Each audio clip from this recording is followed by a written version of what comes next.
Bien. Alors, on va aller modifier le paragraphe manuellement.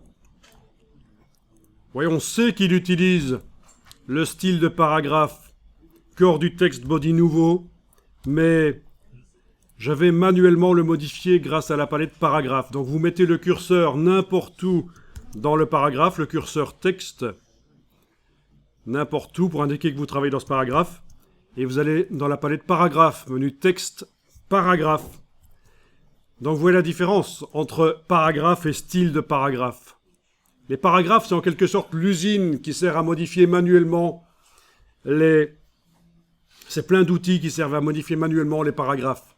Et style de paragraphe, c'est là où on stocke une description de modification pour pouvoir l'appliquer sur d'autres paragraphes. C'est le principe du style. Le but du style, c'est de pouvoir prendre un paragraphe qui a certaines caractéristiques, en faire un style pour pouvoir appliquer rapidement d'un clic ces caractéristiques sur un autre paragraphe. Voilà, mais là on est vraiment en train de modifier manuellement le paragraphe dans lequel on est en train de travailler là. Vous allez dans le menu de la palette paragraphe jusqu'à la ligne lettrine et style imbriqué.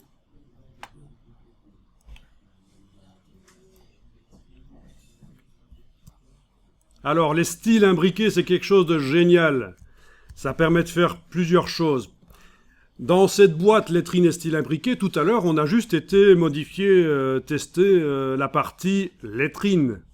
Mais il y a une autre partie qui s'appelle style imbriqué. Vous laissez la partie lettrine pour l'instant comme ça.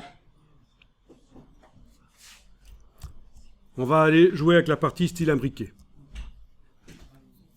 Alors, ça permet de faire énormément de choses, notamment très facilement on peut dans un document faire en sorte que chaque mot a une couleur différente dans tout le document. Vous avez le premier mot qui est bleu, le deuxième qui est rose, le troisième qui est orange. À quoi ça sert ? Il faut savoir que les dyslexiques ont plus facile de lire des textes quand chaque mot a une couleur différente. Voilà à quoi ça pourrait éventuellement servir. Maintenant, il y a plein d'astuces de typographie aussi pour que les dyslexiques aient plus facile de lire les choses, notamment les polices de caractères pour dyslexiques, Open Dyslexic notamment, voilà. Je ferme la parenthèse ici.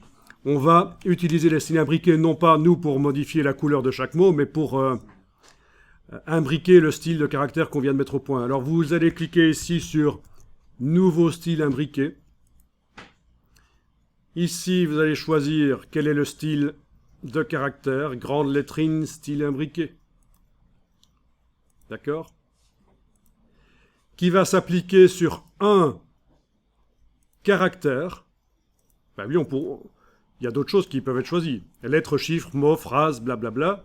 Mais c'est un caractère qui nous intéresse ici. Voilà. Alors, voyons un peu avec la case aperçu qui est cochée, là, qu'est-ce que ça dit ? Eh ben, qu'est-ce qu'on a là ?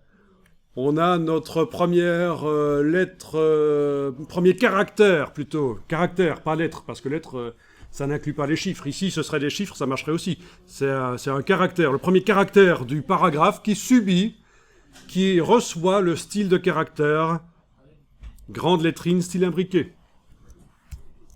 OK. Et vous pouvez enregistrer le document 176 cette fois-ci.